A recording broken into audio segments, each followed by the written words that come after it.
Greetings, class. Today we're going to be discussing statutes and how to read and interpret them.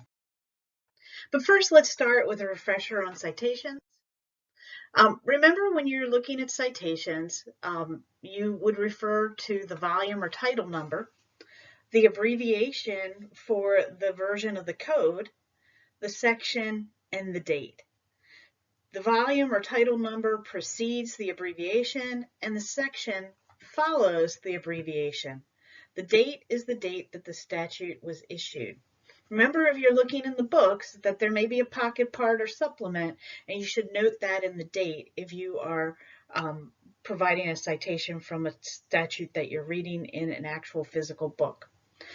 Remember that these are standalone sentences unless we use them in the context of a sentence, such as in 42 USCA section 2002E 1986, comma, the legislature determined that it was illegal to discriminate on the basis of race, gender, national origin, period. But if we would say, the federal legislature determined that it is illegal to discriminate on the basis of race, religion, or national origin, period, and then we provide the citation after that. Either one is appropriate, but you just have to make sure that if you are providing the citation after a sentence is complete with the narrative, then the citation stands alone with a period at the end. Also, as a refresher, don't forget that Maryland statutes are published in two different formats. 1957 format, it still has current statutes in it, and then the new maroon format, which is organized by topic. Remember that the citations are different. When we're referring to the black version that's organized by numbered articles, we have Maryland Annotated Code.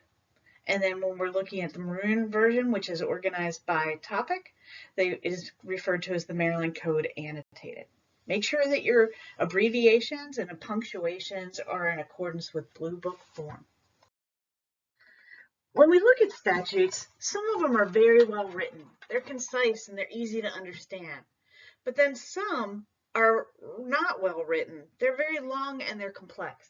You have to remember that the folks that are in our legislatures are not trained lawyers for the most part. Some of them are doctors, some of them are store owners, some of them are bakers, some of them are former teachers, and many different walks of life and backgrounds. So they're not always experts in crafting the language of the statute. They hire staffers to help out, but again, those staffers may be more expert on the policy than they are in actually writing out the statutes. Some statutes are just so long and so complex that they are just very difficult to understand. And so we're going to talk about some techniques to help to better understand those very complex statutes. And we'll take some examples and do some practice. The first important thing is you have to read. You have to read closely, and often you have to read them more than once, more than twice. You have to read them multiple times until you're really starting to understand the statute. It's a good idea to outline the statute or summarize it so that you have a better understanding of what the statute says.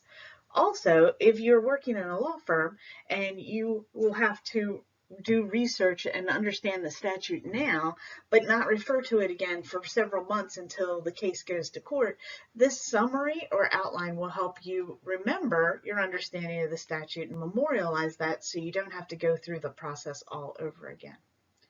As you're looking at the statute, remember some statutes are annotated. Review the annotations. Those annotations will cite to cases that interpret the statute. These interpretations by the courts can help you understand. When you find an annotation that is relevant to what you're trying to get a handle on, dig deeper. Read the case in full that's cited in the annotations and don't just rely upon the little sentence summary that's contained in the annotations.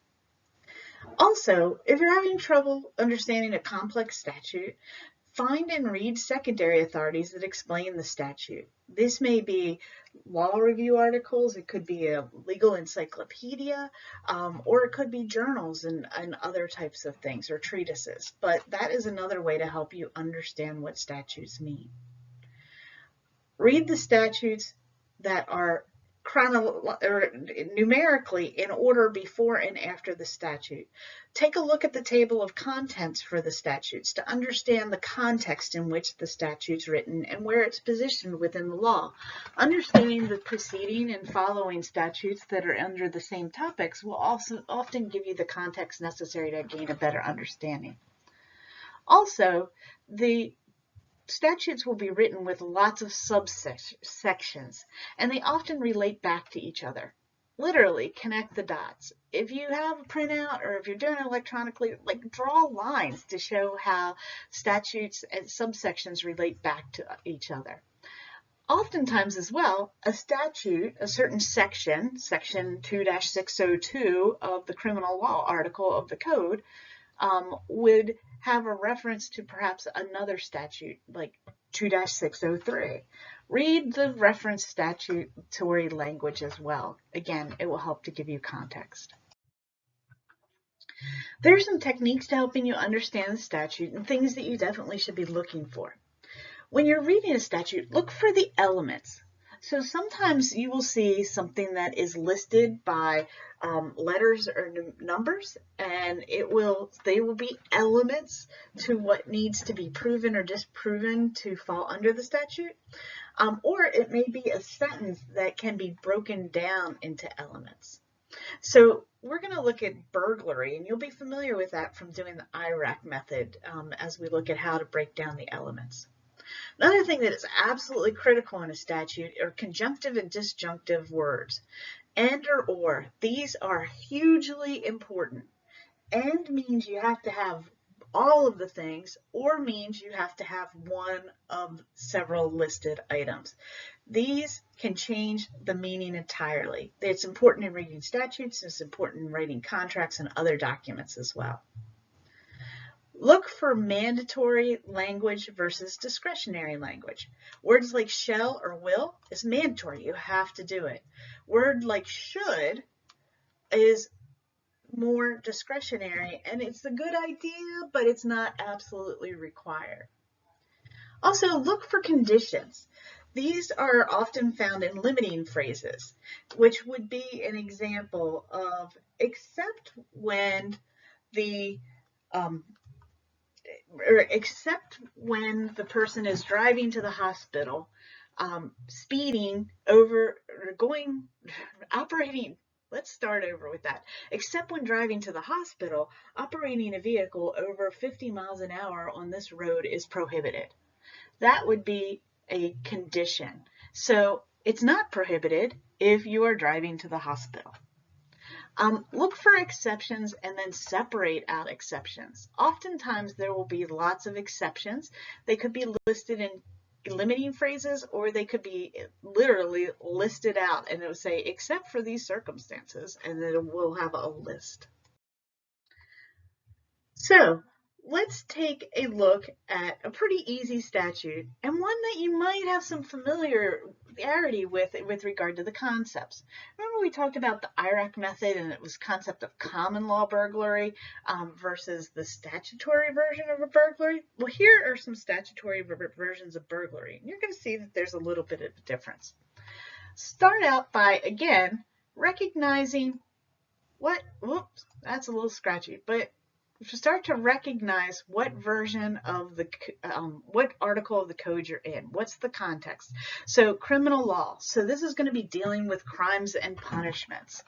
And then look at the title of the statute. Okay, it is burglary in the first degree. First degree is going to be important because we're going to see as we go along, there's going to be second degree. And then even beyond that, there's third and fourth degree burglary here in the state of Maryland. Let's first note that there are multiple sections here, so we have to understand how they're interrelated. Let's dig in and read through them to be able to understand that. Breaking and entering with the intent to commit theft. This is just a header, okay? But the actual definition is listed after that in the unbolded font. This is the important part of what you need to interpret. A person may not break and enter the dwelling house of another with the intent to commit a theft. Well, here, whoops, we have the elements of a first-degree burglary that's based upon theft. Now, let's look at breaking this down into the elements. Well, you're probably familiar with those. The first element, break. The second element, enter. It has to be the dwelling house of another. And here, it has the intent to commit a theft. This is the fifth element. Okay? So those are the things that you want to break this down to.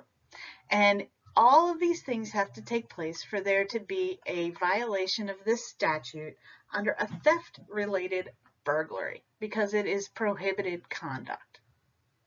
Now, when we look at Section B, we have a similar definition but slightly different. Look for the nuances. This is a crime of violence. This is a theft-related. We still have elements. A person may not, whoops, sorry, scratch that.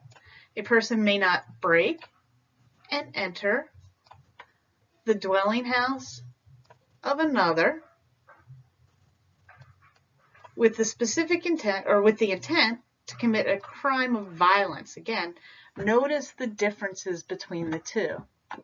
Now we have to look at the next two sections, which are about penalties. Section C says that it relates to A. This is where I literally draw my lines. Okay? So this will help us connect the dots and understand where the penalties are connected. A person who violates Section A is guilty of felony burglary in the first degree, and a conviction is subject to imprisonment not exceeding 20 years. What are the differences between this Section C and Section D? The years. So if you are committing a burglary that is based upon the intent to commit a crime of violence, 25 years. If you are just committing a theft, 20 years. So there's a difference based upon the nature of the crime that's intended to be committed. It's important that none of the language here says that the crime of violence or the theft actually has to be achieved. It's just the intent to do it. You could really be a bad burglar and not good at your job and not be able to pull off the theft or pull off the crime of violence when you're inside, kind of like Woogie, but you would still be guilty of the burglary. Important thing, too, is let's pull out some of these conjunctive words. And there has to be a breaking and an entering under both of these. It is not a disjunctive. It's not or. You can't break or enter. It has to be breaking and entering.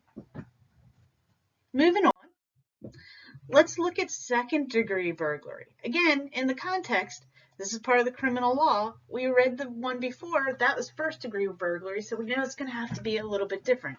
That will help us understand the nature of the differences. Now here we have a breaking and entering the storehouse of another with the intent to commit a theft or crime of violence or arson in the second degree. Let's first look at the elements and then take a look at what's disjunctive or conjunctive as we're doing it. So again, we have break and enter the storehouse, not a dwelling house this time, but a storehouse of another with the intent to do one of three things. Here, the or is super important. Any of these things, the intent to commit a theft, arson, or second-degree murder arson in the second degree, sorry, I don't know why I said murder, or arson in the second degree, any of these three things will be sufficient proof to establish element number 5. Okay? Let's do the same thing when we are looking at Section B. Well, the first section was based upon theft, violence, or arson. This one is based upon firearms. Well, again, we have the intent to break and the enter. Here we have a storehouse of another with the intent to steal, take away, or carry a firearm. All of this is number 5. So the subject matter of what's being stolen is important. So it would be steal it, take it, or carry it away. Any of those things with relation to a firearm is absolutely key. It's important to note that it's not just stealing, taking, or carrying away anything, but the firearm is important. Again, we have some penalties. Now, of course, why couldn't they have organized it like the previous one where there was a C and a D? Nah, they can't do that and be uniform in it. Let's make a C with a subsection number 1 and a subsection number 2. So here, again, we're going to connect the dots and we're going to make sure we understand how these relate. And we understand that the penalties are different based upon the nature of the crimes. So I think criminal statutes are oftentimes the easiest to break down because they are phrases and sentences that can be broken down easily into elements. Let's look at a different kind of statute and let's deconstruct that. So let's take a look at a statute that's a little bit more complex. When we're looking at statutes, remember, figure out where it is in the context of the organization of the code.